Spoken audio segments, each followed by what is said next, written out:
Shattered walls, rubbles of collapsed buildings, blown roofs, falling electric poles, and telecommunication masts, all signs of the havoc caused by the windstorm. At least 10 people were killed by this natural disaster, a tragic event which residents won't forget in a hurry.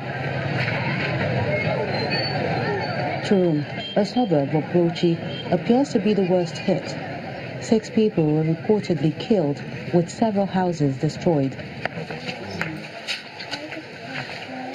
22-year-old Rashida, a mother of 5, is receiving condolences over the death of her husband, who was killed by the windstorm.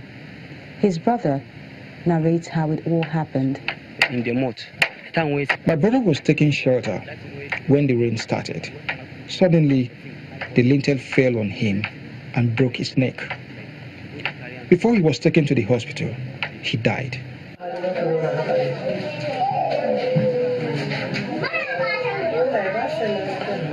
Mimuna is another victim. She lies helpless in this room after a building collapsed on her. She can no longer walk, and the family cannot afford the hospital bills. She manages to mutter some words.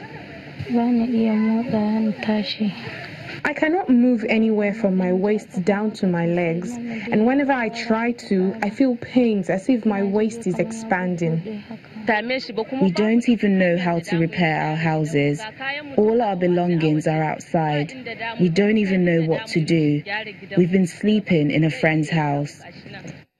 Another sad tale is that of 12-year-old Khadija Usman. She too sustained injuries that affected her lower limbs.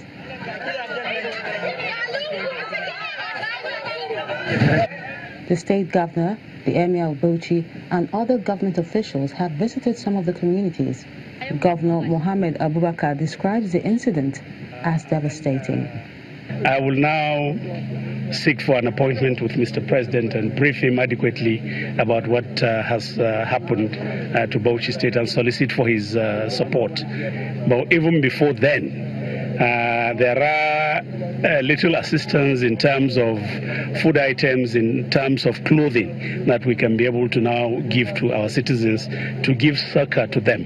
While residents pray that this never happens again, they are hoping that those who have been affected will get quick relief, and also want the state government to come to their aid to prevent a recurrence.